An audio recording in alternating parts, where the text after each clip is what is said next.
કેમ છો બધા? મજામાં?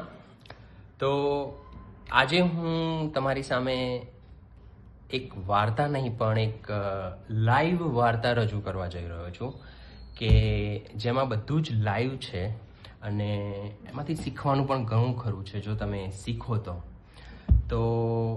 પણ હા, આજે સવારે જ મારી ઈચ્છા હતી કે હું રિયાન જોડે રમું અને એક સરપ્રાઈઝ વિઝિટ પણ છે.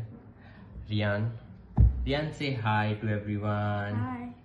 Yes, thank you. સો મિત્રો, આજે જે હું લાઈવ વાર્તાની વાત કરી રહ્યો છું જેમાં તમે કદાચ ખબર પડી જશે કે હું શું કહેવા માંગુ છું, બરાબર છે, જે અંતમાં તમને ખ્યાલ આવશે.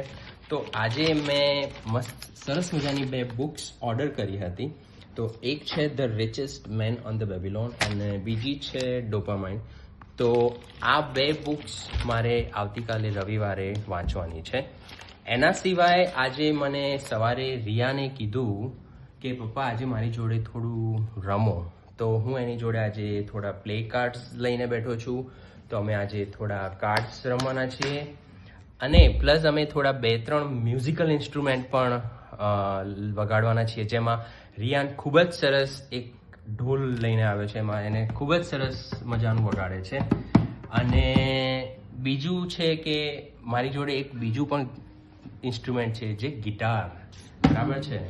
તો મારી જોડે એક સરસ મજાનું ગિટાર છે જેમાં અમે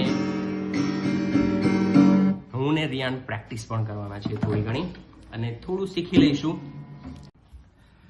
તો મિત્રો, મારો કહેવાનો ભાવાર્થ એટલો જ છે આજની લાઈવ વાર્તામાંથી કે બાળકોને મોંઘી ગિફ્ટ કે વેકેશન કરતાં તમારા અડધા કલાકની રમત વધુ ખુશી આપે છે. રવિવાર કે શનિવાર કે રવિવારની રજાઓ ઓફિસના કામ માટે નહીં પણ ઘરના કામણગારા સ્મિત માટે પણ આપો. જય શ્રી કૃષ્ણ.